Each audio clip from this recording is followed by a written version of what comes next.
오늘 66편은 1절에서 20절까지 말씀을 보면은 두 부분으로 나누어집니다. 1절에서부터 12절, 오늘 우리가 함께 말씀을 본 12절까지는 구원에 대한 민족적인 감사에 대한 부분이고 13절부터 마지막 절 20절까지는 기도 응답에 대한 개인적 감사에 대한 내용으로 구성이 되어져 있습니다. 오늘 함께 나눌 말씀은 만유의 주, 곧 나의 주, 이 세상 우주 만물을 창조하시고 다스리는 그 주님이 곧 나의 주님, 나의 주인이다라는 것에 대해서 살피겠습니다. 구원의 섭리가 무엇이겠습니까? 하나님께서 우리에게 구원의 섭리를 베푸셨는데, 섭리다라고 할 때에는 세상과 우주 만물을 다스리는 하나님의 뜻입니다. 그러면은 구원에도 하나님의 뜻이 있다라는 사실인 것입니다. 구원에 있어서 왜 그리스도이어야만 합니까? 구원은 그리스도가 아니고 다른 것으로는 구원이 이루어질 수 없습니다. 그래서 왜 그리스도이어야 하는가 하면은 사단이 던지는 세 가지 저주가 있는데 그 세 가지 저주에 해결할 수 있는 분은 오직 예수 그리스도뿐이기 때문에 그렇습니다. 인간의 영적 문제 어떻게 해결할까요? 사단의 역사를 어떻게 해결할까요? 지옥 배경의 문제를 어떻게 할까요? 이것을 해결할 수 있다라고 속삭이는 존재가 사단입니다. 그렇기 때문에 우리는 사단에게 속지 말아야 하는 것입니다. 그런가 하면은 그리스도에 대한 성경적 근거가 있습니다. 왜 그리스도이어야 하는가에 대한 성경적 긴 근거는 바로 예언과 성취입니다. 이미 구약에 예언이 되어져 있지요. 다시 말하면은 오실 메시아를 믿음으로 구원받는다는 것이 바로 구약의 말씀인 것입니다. 창세기 1장 26절에도 보면은 우리의 형상대로, 우리의 모양대로 우리가 사람을 만들고라고 하면서 성삼위 하나님에 대한 말씀이 기록이 되어져 있고요. 신약에 와서 예수님과 많은 사람들이 주고받는 대화 중에서 요한복음 8장 56절에 보면은 너희 조상 아브라함도 나의 때 볼 것을 즐거워하다가 보고 기뻐했다. 그렇게 다시 말하면은 아브라함도 오실 예수를 믿고 구원받았다라는 것입니다. 그러니까 거기에 있던 종교인들은 말합니다. 야, 이 새파랗게 젊은 놈아, 네가 어떻게 해서 너는 30대인데 이미 아브라함은 저 옛날 우리의 조상인데 그가 어떻게 너를 보고 기뻐하고 즐거워하다 구원받을 수 있느냐, 이렇게 힐난할 때에 요한복음 8장 58절에서 예수님은 그들을 향하여 다시 말씀합니다. 나는 아브라함이 나기 전부터 내가 있었다라고 그렇게 선언하신 바가 되어졌습니다. 그래서 구약의 모든 우리의 믿음의 선조들도 오실 예수님 메시아를 바라보고 믿고 구원받았을 뿐만 아니라 신약은 오신 그리스도를 믿음으로 구원받는다라는 예언 성취다라는 겁니다. 요한복음 1장 12절에서처럼 영접하는 자, 곧 그 이름을 믿는 자들에게 하나님의 자녀가 되는 권세를 주셨을 뿐만 아니라 지금 바울이 감옥에 갇혔다가 그가 기도하고 찬송할 때에 착고가 풀리고 옥문이 열려진 것으로 인하여 간수가 큰일 났구나, 죄수가 도망갔으니 나는 죽어야 되겠다라고 칼 빼들고 자결을 하려는 그 순간에 그를 불러 멈추게 할 때에 그가 그 은혜가 얼마나 고마웠겠어요. 문이 다 열렸고 수갑하고 발목에 목에 채워놨던 게 다 풀어졌는데 도망가고 있었으니까요. 그런데 대뜸 그가 하는 말이, 선생님, 내가 어떻게 해야 구원받을 수 있습니까? 이건 우리로서는 생각할 수 없는 일이죠. 도망간 것 그거 하나만으로 선생님, 내가 어떻게 해야 구원받겠습니까? 사도행전 16장 31절에서 주 예수를 믿으라, 그리하면 너와 내 집이 구원을 얻으리라. 사랑하는 성도 여러분들, 내가 믿고 있고 아직도 내 가정에 믿지 않는 식솔이 있다. 걱정할 거 없습니다. 언약 확실히 붙잡고요, 믿고 있으면 됩니다. 안 믿어서 아직 그들이 안 돌아오는 거예요. 내가 확실히 믿어버리면 돌아오게 돼 있어요. 왜?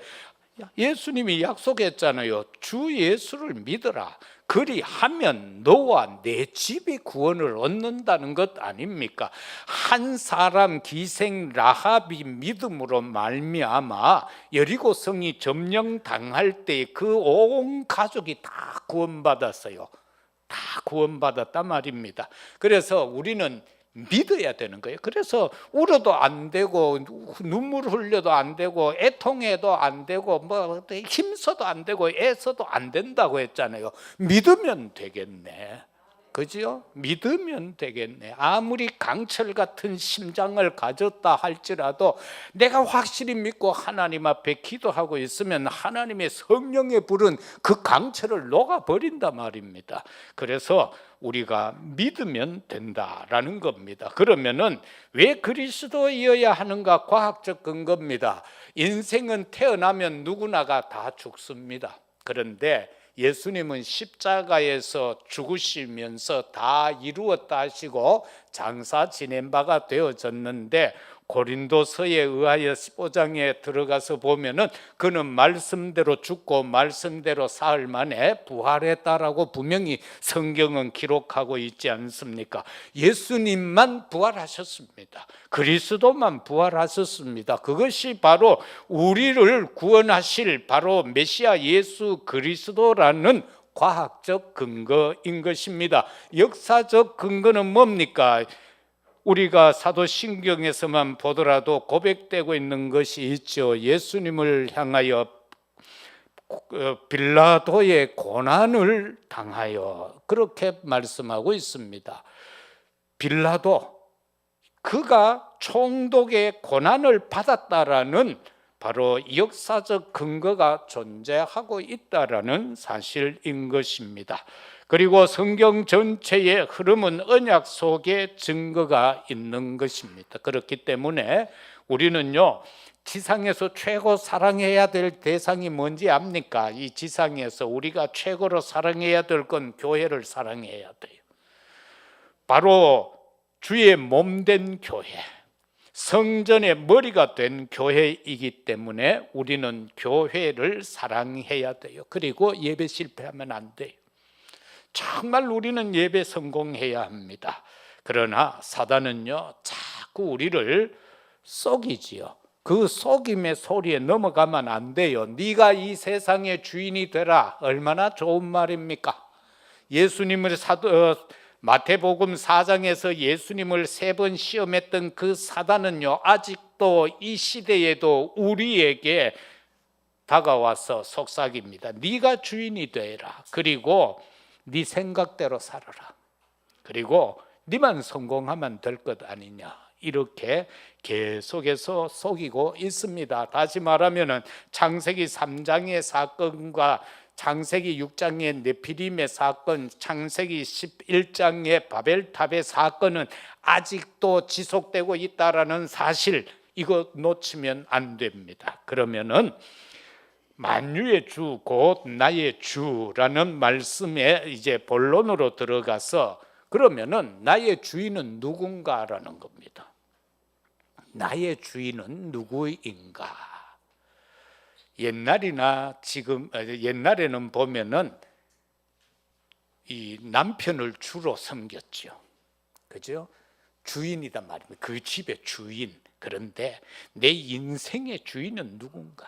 내 인생의 주인은 누군가? 오늘 이걸 가지고 한번 생각하겠습니다. 첫 번째, 나의 주인 되신 만유의 주를 찬양하라. 이게 1절에서 12절까지 내용이요. 바로 대적으로부터 구원에 대한 민족적 감사인 것입니다. 이스라엘이 얼마나 많은 침략을 받습니까? 노예가 되고 포로가 되고 속국이 된 그 상황 속에서 그 대적으로부터 구원받은 민족적인 감사다. 그러면은 본문은 어떻게 말씀하고 있습니까? 1절에서 4절을 통하여서 보면은 하나님의 이름을 찬양하라, 그렇게 말씀하고 있습니다. 하나님의 이름이 도대체 어떤 이름이기에 그 이름을 찬양해야 하는가? 창조주 아버지 하나님이라는 겁니다. 그래서 찬양해야 된다. 나를 지으신 아버지이기 때문에 찬양해야 되는 거예요. 만군의 여호와다. 그래서 찬양해야 되고, 평강의 여호와이기 때문에, 치료하시는 여호와, 임마누엘 함께 하시는 여호와, 그 이름을 찬양하라, 그 말씀인 것입니다. 우상 숭배는 뭡니까? 찬양받아야 될 대상이 아닌데 찬양받는 존재가 우상인 것입니다. 그래서 우리나라 저 반틈에서 저 위에도 보면은 이래 뚱뚱한 양반 삼부자가 있잖아요. 그 사람들이 완전히 신격으로요 막 찬양을 받고 살잖아요. 그게 우상 숭배요, 살아있는 우상이요. 그런가 하면은 우리를 도우시는 그 하나님 여호와 이레에, 그죠? 그 하나님을, 그 이름을 찬양하라, 그거입니다. 그 다음에는 과거를 보면서 미래를 알 수 있습니다. 5절에서 7절의 말씀인 것입니다. 주로 거기에는 출애굽과 광야에 대한 기적의 말씀을 말씀하고 있지요. 여호와께서 행하신 것을 보라, 그렇게 말씀하지요. 그 백성을 이끌어내어서 행하신 것, 그러면서 그 백성을 이끌어내기 위해서 10가지 재앙으로 역사하셨던 그것을 보면은 그들을 구원하시겠다라는 언약의 약속 성취에 대한 것을 알 수 있죠. 그 역사로 말미암아 그들을 저 가나안으로 이끌어 가신다라는 것을 분명히 우리는 알 수가 있습니다. 그렇기 때문에 우리는 하나님의 말씀을 통하여서 내 미래가 어떻게 된다는 것도 알 수 있습니다. 그걸 말씀하는 겁니다. 그래서 그 하나님을 가르쳐서 어미하신 하나님이다, 그렇게 말씀하고 있어요. 그 어미하신 하나님은 놀랍고 기이한 일을 행하시는 분이고 초월하고 존엄하신 분이다. 그렇기 때문에 그분은 어미하신 분이다라는 사실인 것입니다. 그리고 셋째는 우리의 실족을 허락하지 않는다. 우리의 넘어짐을 허락하지 않고 우리가 시험에 들어 낙심되고 좌절하는 그것을 하나님은 허용하지 않는다라고 했습니다. 그것이 9절에서 12절의 말씀으로 우리가 살펴볼 수가 있습니다. 하나님은요 우리 모든 것을 실족함을 허락하지 않는데, 고린도전서 10장 13절에도 보면은 우리에게 감당할 시험을 주시고 그 시험이 왔을 때에는 피할 길도 주신다라고 약속해 주셨습니다. 그렇기 때문에 절대로 어려움이 올 때, 문제가 왔을 때에 두려워하지 마세요. 염려하지 마세요. 하나님께서는 우리를 그것으로 인해 실패하지 않게 하겠다라고 약속했고 피할 길도 준비해 두셨다라고 분명하게 말씀하고 있음을 봅니다. 요셉이가 노예로 팔려갔는데 이거 끝장날 상황이잖아요. 그런데 보세요. 그 애굽의 최고 권력가 집으로 가게 됩니다. 그런데 그 집으로 갔는데도 금방 온 노예가 그 집에 전체를 관장하는 총무가 되는 것을 보세요. 하나님은 그렇게 해서 그를 이끌어 가십니다. 범죄하였을 그가 모함을 덮어쓰고 이제 감옥에 가야 되는데 또 왕궁의 감옥으로 정치범들이 갇히는 그곳으로 가게 하고 거기에서 또 하나는 피할 길을 주시고 왕이 꿈을 꾸게 하시고 그걸 해석함으로 또 피할 길 왕궁으로 가게 하고 이와 같은 하나님의 역사를 저와 여러분들은 보게 됩니다. 미래에 대한 것은 우리 자녀들이 분명히 기억해야 돼요. 렘넌트들이 기억할 것은 시편 78편 70절에서 72절입니다. 다윗을 준비한 겁니다. 다시 말하면은 사무엘상에서 13장에 나오는 거기에서 보면은 사무엘을 통하여서 다윗에게 기름을 붓지요. 성령의 충만함이 된 그 어린아이는 양을 치는데 목동으로서 있는 동안에 모든 것이 준비 다 되었습니다. 하나님 앞에 기도하고 그 양을 치면서 그늘나무 밑에 앉아서 시를 쓰는 솜씨가 그때 주어졌고 양을 지킴으로써 이스라엘을 다스리고 지키는 그것이 그 어린 나이에 이미 그에게 기술로 갖춰지게 된 것이고 나중에 골리앗을 물리칠 수 있는 것이 이 목동 시절에 물맷돌 던지는 것으로 인하여 이미 다 준비가 되어졌다라는 사실입니다. 우리 렘넌트들요, 뭐 잘하려고 할 필요 없어요. 내게 주어진 건 내가 잘할 수 있는 것에 집중 올인하면 되는 거예요. 그러면서 그걸 그냥 또 신념으로 하면 안 돼요. 언약 붙잡고 기도하면서 하라 그 말이에요. 언약 잡고 기도함으로. 그러면은 하나님께서 그 미래를 약속해 놓으신 그대로 이끌어 가게 된다라는 것을 절대로 우리 렘넌트들은 놓치면 안 돼요.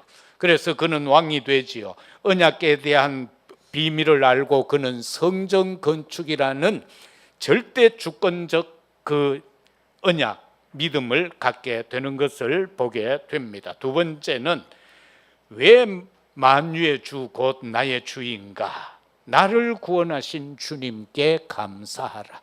나를 구원하신 그분이 나의 주인이다 말입니다. 그래서 우리는 그를 감사해야 합니다. 기도 응답에 대한 개인적 감사로 13절에서 20절까지는 구성이 되어져 있습니다. 이 감사라는 것을 생각할 때에는 참된 성숙에 대한 것을 생각해야 됩니다. 우리는요, 인간의 그냥 성숙도 있을 수 있고요, 영적 성숙도 있을 수 있고 참된 성숙이 있을 수 있는데 이 감사에 대해서는 우리 인간들에게 있어서 참된 성숙이 있어야 된다. 그 속에서 나오면은 어떻게 되는가? 감사가 달라진다 그겁니다. 우리의 감사가 달라지는 것, 내가 구원받은 것에 대한 감사가 되면은요, 감사가 달라지는 거예요. 세상에 원망하고 불평하고 시기하고 질투하고 할 사이 겨를이 없어요. 왜? 모든 것이 그저 감사한데요. 그래서 감사가 달라지게 되고요, 판단이 달라지게 됩니다. 무언가 사건과 문제가 일이 있을 때에 그것을 판단할 때에 조급하게 판단하는 것이 아니라 인간적인 수준에서 판단하는 것이 아니라 하나님 앞에서 판단하게 된다라는 겁니다. 우리가 어떤 것을 보고요, 육신적으로 판단하는 사람과 그것을 하나님 앞 코람데오라는 그 믿음을 가지고 판단하는 것은요, 사람을 죽이고 살릴 단계까지 이른다는 것을 우리가 놓치면 안 돼요. 제가 어느 유튜브에 부흥 집회하는 한 장면을 이렇게 보게 되어졌어요. 이 목사님 메시지 한번 들어봐야 되겠다 싶어서 이렇게 보는데 기도원에 막 수천 명이 모였더라고. 그래서 저도 그렇고요, 목사 모두는 다 그래요. 말씀을 전할 때에 여러분도 현장에서 말씀 운동을 전개할 때에는 사람 앞에서 하면 안 됩니다. 그러면 실수가 발생해요. 하나님 앞에서 해야 되는 거예요. 하나님 앞이라 생각하고 말씀을 전해야 돼요. 옛날에 어느 목사님이 그랬다 그러더라고요. 막 설교를 하는데 그날은 11조에 대한 내용이 새벽 기도 때 막 있어. 그런데 그걸 하려고 뭐 생전에 새벽 기도 안 하던 권사 한 분이 떡 나왔는데 죽어도 11조 안 하는 권사님이 떡 앉았는 거라. 그래서 아차, 저 또 상처 입으면 안 되지 싶어가 빼고 하다 보니까 나를 나중에 죽을 썼다라는 그런 이야기를 집회 가운데 하더라고. 그런데 내가 오늘 얘기하고자 하는 이 목사님은요, 메시지를 막 하다가 막 수천 명이 막 할렐루야 하고 하니까 뭔가 좀 들떴던 것 같아요. 그런데 거기에서 이런 이야기를 하더라고요. 성경 백독 안 한 사람은 나에 대해서 말하지 마라.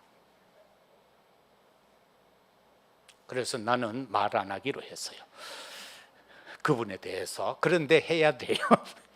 그리고 또 이렇게 하더라고. 책 수천 권 안 읽은 사람은 나에 대해서 말하지 마라. 교인이 10,000명 안 넘는 사람은 나에 대해서 말하지 마라. 그래서 가만히 살펴보니까 한국의 목사 중에 한 100명 빼고는 그 사람한테 말할 사람이 아무도 없어. 내가 왜 이 말을 하는가? 물론 훌륭하죠. 성경 백독했으니까 얼마나 훌륭합니까? 책을 수천 권 읽었으니까 참 훌륭하죠. 교인 10,000명 되니까 참 훌륭하죠. 참 감사한 일이죠. 은혜롭지요. 그런데 많은 사람을 낙심케 하는 말이다.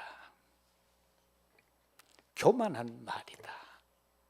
구원받은 것이 감사하면은 그 은혜가 지금까지 나로 하여금 성경 백독해 하신 그 하나님의 은혜가 감사하다면은 백독 안 하는 사람 나에 대해 말하지 말라라는 말은 못하게 될 겁니다.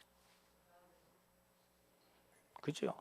책 수천 권 읽었으면 얼마나 감사한 일이요. 교인이 10,000명이면 얼마나 감사한 일이요. 그죠?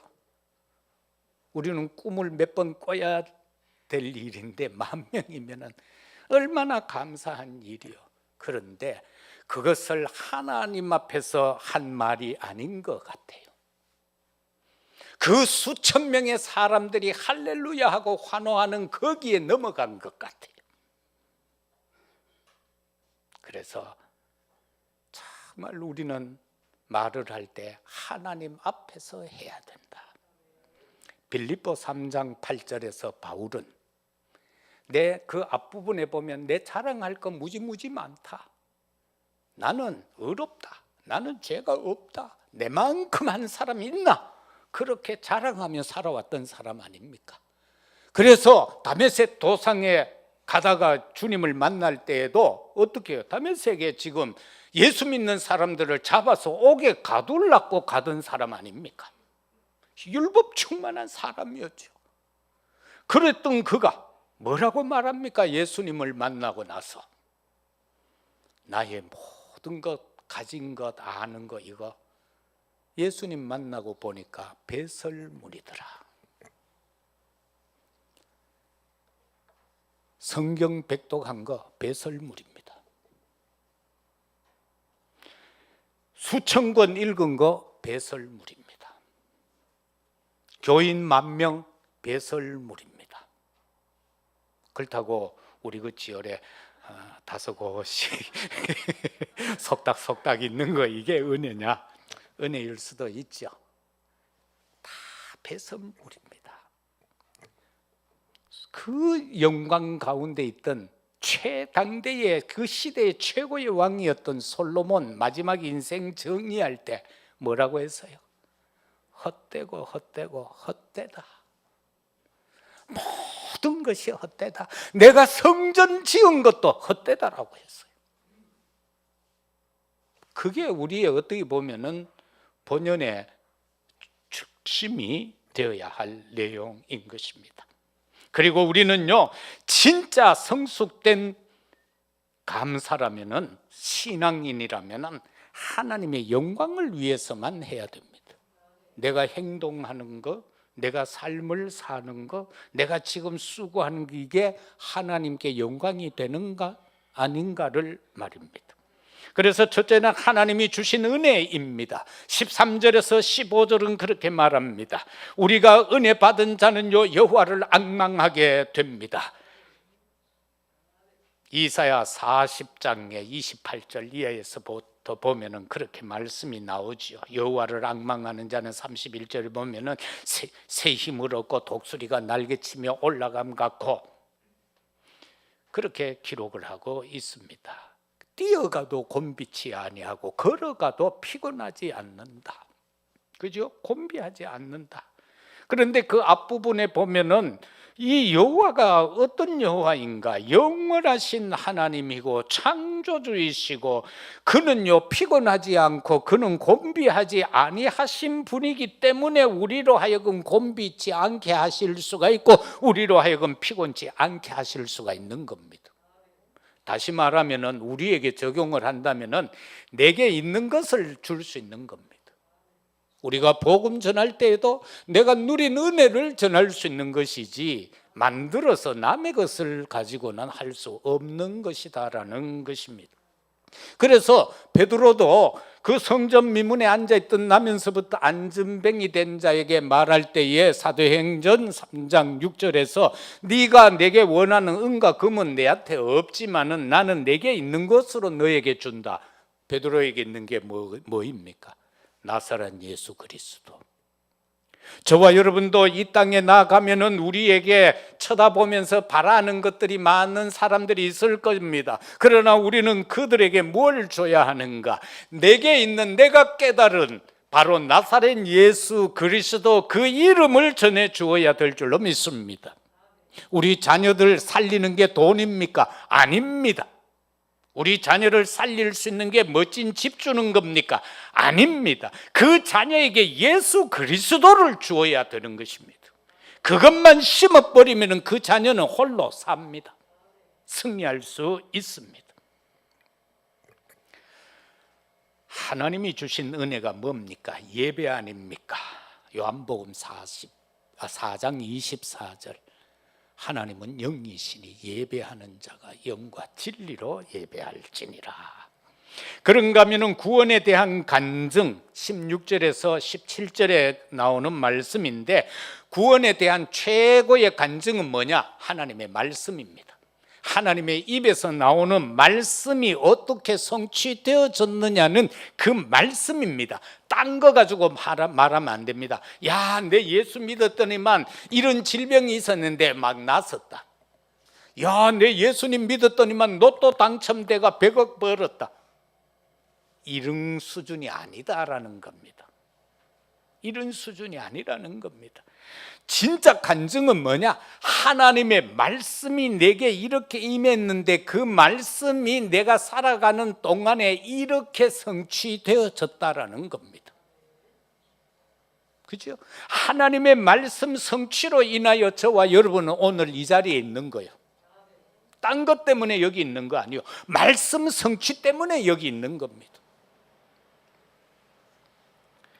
그래서 최고의 간증은 말씀을 깨닫고 이해하고 그 성취된 것을 간증하는 것이 다, 그걸 우리가 알아야 되겠고요. 사도행전 8장에 들어가면은 빌립이 사마리아 성에 들어가서 복음을 전하잖아요. 그랬더니만 그 성에 기쁨이 충만하고 모든 질병자들이 다 나서 버려요. 다 그 버림받았던 성에 그리스도를 통하여서 막 기쁨이 가득하게 된 거예요. 그 일을 누가 좋아하겠어요? 성삼위 하나님 얼마나 그 빌립의 사역을 기뻐했겠어요. 그런데 저만치 먼 곳에 예루살렘에 와서 예배드리고 지금 고향으로 돌아가는 에디오피아 네시 간다게의 네시가 지금 국고 맡은 네시가 이제 이사야서 53장에 두루마기를 구입해서 마차를 타고 지금 가는 거예요. 가는데 그걸 또 일거이 뭐 이래가 죽었고 이래가 났었고 이거 도무지 이해가 안 되는 거예요. 그 사람이 얼마나 그 말씀에 대한 사모가 있었기에 하나님의 성령이 역사하셔서 빌립을 호련히 그 마차 옆으로 이끌어 갔다라고 성경은 기록하죠. 그래서 옆에 가서 뭐하노? 이해가 되나? 안 되는데, 그래서 거기에서 예수 그리스도로 그가 설명했다라고 기록하잖아요. 그래서 그가 그걸 깨닫고는 여기에 물이 있으니 내가 어찌 세례를 안 받을 수 있나, 세례 받고 그러면서 이스라엘의 흙을 한 상자 담아가 갔다. 그래서 지금도 에티오피아에 가면은요, 그분들은 그 내시가 자기들에게 복음 전해 준 거에 대한 자부심이 대단합니다. 지금은 가난해요. 6.25 때 우리나라를 황궁의 그 뭐라 그럽니까? 왕의 특수부대 지키던 그 사람들이 전부 와서 우리나라에 와서 막 죽으면서까지 우리를 지켜줬잖아. 그런데 돌아가자마자 반란이 일어나가 그 사람들 거의 다 숙청당했어요. 지금 남아있는데 너무 가난해. 그래가 우리나라가 막 집도 지어주고 막 그 사람들을 위해서 지금 그렇게 하고 있는데 지금은 너무 가난해요. 교수 봉급이요 300달러요. 얼마요? 쉽게 말하면 30만 원. 교수가 그만큼 가난한 나라가 되어버렸단 말입니다. 그런데도 그들은요, 이 조상에 대한 복음 받은 것에 대해서 그렇게 감사하고 있어요. 그 다음에 우리가 기도 응답에 대한 감사입니다. 18절에서 20절입니다. 기도는 어떤 기도가 되어야 합니까? 하나님이 원하시는 기도가 되어야 됩니다. 내 원하는 거 말고요. 우리는 주로 막 불신자하고 똑같이 자꾸 돌락하잖아. 하나님 이거 주시고 저거 주시고, 이빨 아픈데 이빨 낫게 해주시고, 궁디 아픈데 궁디 낫게 해주시고, 무릎 아픈데 무릎 낫게 해주시고, 전부 이런 기도라. 그런데 하나님이 원하는 기도는 뭐냐? 영적 기도다, 집중 기도다, 생활 기도다. 삶 속에서 보여지는 것을 가지고 하나님의 뜻이 임하도록, 하나님의 영광이 임하도록. 그래서 틀린 기도하면 안 됩니다. 틀린 기도는 뭡니까? 동기가진 기도입니다. 그래서 성도라면은 누구나가, 목회자라면은 누구나가 첫 번째 해야 할 기도가 교회와 강단입니다. 오늘 우리가 이처럼 예배드리러 와서 부족한 종이 지금 이 시간 메시지 하잖아요. 이 말씀을 가지고 여러분이 한 주간 살아갈 수 있게 해달라고 기도해야 되는 겁니다. 정말로 목사님을 통하여서 내가 살 수 있는 메시지를 허락해 주시옵소서. 그게 되어져야, 그 기도가 먼저 되어져야 돼. 정말로 교회를 통하여서 세계 복음만 이루어지도록 하나님의 뜻과 하나님의 영광이 나타나도록 그 기도가 먼저 되어져야 된다라는 겁니다. 그래서 시편 55편 17절에 보면은 저녁과 아침과 정오에 내가 근심하여 탄식하리니 여호와께서 내 소리를 들으시리로다. 그죠? 지금 여기에 보면 다윗은 시간을 정해놓고 하나님 앞에 근심하면서, 왜? 나라를 통치하는 왕으로서 얼마나 근심된 일이 많겠어요. 근심함으로써, 탄식함으로써 여호와께 내 소리를 기도로 들었더니만 들으셨다. 여호와께서 들으셨다. 바로 그런 기도가 바로 응답에 대한 감사의 기도다라는 겁니다. 마지막으로 성삼위 하나님이 주인 되실 때에 일어나는 역사는 뭔가? 성삼위 하나님이 내게 주인이 되어져야, 우리 교회의 주인이 되어져야 237 곧바로 세계 복음화가 이루어진다, 그겁니다. 마태복음 28장에서 모든 민족으로 제자를 삼고, 마가복음 16장에서는 천하 만민에게 이 복음을 전하여 그들을 치유케 하라. 사도행전 1장 8절에서는 땅끝까지 이르러 내 증인이 되라, 그렇게 말씀하고 있잖아요. 우리 사랑하는 중직자 여러분, 성도 여러분, 교회 살릴 망대는 어디에다가 세우는가? 교회 안에 세우는 것이다. 교회 살릴 망대를 교회 안에다가 세워라. 우리 각자가 망대 하나하나씩은 최소한 세우자. 모든 현장을 바라볼 수 있는, 빛을 비출 수 있는 망대. 그죠? 요 대구공항에도 이래 보면 중간중간에 이래 망대를 조금 높이 해놨어요. 거기 보면 라이트 크다란 걸 달아놨어요. 왜? 밤에 이래 비추고. 각 부대에 가면 다 그렇게 하지요. 그죠? 저 휴전선에도 가면은요, 다 그렇게 해놨어요. 철책을요 2중 3중으로 막 쳐놓고요, 거기에다가 또 막 이 밝은 헤드라이트를 해놓고는 한 번씩 가다 이래 쫙 비춰요. 그리고 가까운 데는 막 완전히 민둥산으로는 풀 한 폭이 없도록 깎아 놓아요. 왜? 사람이 고리로 오면 눈에 잘 띄게 하라고. 그래서 우리는 현장을 이렇게 잘 훑어볼 수 있어야 된다는 겁니다. 성삼위 하나님이 주인 되실 때 일어나는 역사는 치유의 역사가 일어나게 되는 것입니다. 사도행전 3장 6절에서처럼요, 그 나면서부터 안전병이 된 40세나 된 그에게 나사렛 예수 그리스도 이름을 선포함으로 그를 일으켜 세운 사실. 사도행전 8장 4절에서 8절 사마리아 성을 완전 복음화 시켜버리고 그들을 치유하였던 역사. 빌립에게 그 역사가 일어난 거예요. 빌립에게 주님이 주인이 되신 거예요. 그러니까 주님의 마음을 가지고 그 현장에 들어가게 된 거예요. 나는 그래도 집사니까 이 정도는 해야지 하고라는 마음이 아니고, 정말 구원받은 것이 너무 감사하고 내가 집사된 게 너무 감사해서 빌립이 가만히 있을 수 없어 기도하는데 그 마음이 사마리아로 향하게 된 것 아닙니까? 그런가 하면은 베드로가 잡혔는데, 그런가 하면은 또 치유의 역사는 히브리서 4장 12절에 보세요. 하나님의 말씀은 양면 날선 어떤 검보다 더 예리해서 우리 혼과 영과 심령 골수까지 찔러 쪼개고 남는다, 그렇게 말씀하고 있죠. 그런가 하면 하나님이 주인 되실 때 일어나는 역사는 서밋의 역사가 일어나게 되는 겁니다. 이 서밋이라고 하면 우리는 그저 뭐 최고위에 있는 대통령들을 가리켜서 서밋이다 이렇게 말하죠. 그런데 여기서 말하는 이 서밋은 그런 의미보다는 사도행전 11장에 들어가면은 19절 이하에서 우리가 스데반의 일로 환난으로 인하여 흩어진 자들이 어디로 가요? 안디옥으로 가지요. 거기에서 복음을 전하지요. 모든 사람들이 예수를 믿게 되지요. 그런데 그 후반절로 들어가면 이렇게 표현하지요. 드디어 그곳에서 그들이 그리스도인이라 칭함을 받았다. 이것이 바로 영적 서밋인 겁니다. 그리스도인. 누가 우리를 보더라도 이야, 저 사람 예수쟁이다. 그게 서밋이요. 그 서밋이 될 때 사람을 살리는 거예요. 그죠? 그 서밋이 될 때에, 그래서 그리스도인, 다시 말하면 저 오총 종족 속으로 들어가서 저들이 무속에 사로잡혀 있고 주술에 사로잡혀 있는 그들에게 복음을 전하여 그들이 그리스도인 되게 하는 것이 서밋하다.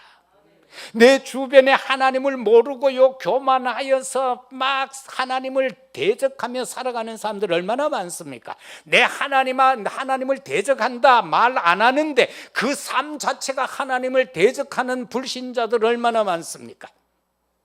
그죠? 정치인들, 재벌들 돈 좀 있으면요 그게 다인 줄 알고 막 하나님 앞에 대든다 소리는 안 하고 그 삶이 그냥 하나님 앞에 대드는 거예요. 그들에게 복음을 전하여서 그들이 그리스도인 되는 것, 그게 서밋하다라는 겁니다.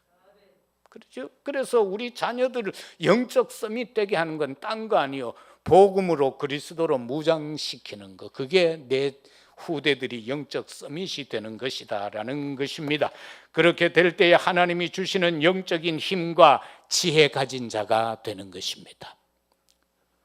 세상의 학문, 지식이 풍부한 것이 아니라 하나님이 주시는 영적인 힘, 그리고 하나님이 주시는 지혜, 이거 가진 자가 돼야 어떤 문제를 막다트릴 때에 그것을 슬기롭게 해석할 수 있는 게 하나님이 주신 지혜입니다.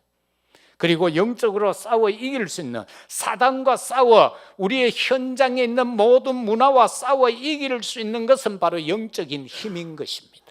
그 힘 없으면 우리는요 지게 되는 거예요. 말씀 맺겠습니다. 한 주간도 만유의 주, 곧 나의 주 대신 성삼위 하나님을 체험하는 한 주간이 되기를 바라고요, 성삼위 하나님의 능력을 누리는 한 주간이 되시고 그 성삼위 하나님을 증거하는 증인의 삶을 살아가는 우리 모두가 되시기를 예수 그리스도 이름으로 축복합니다. 아버지 하나님 감사합니다.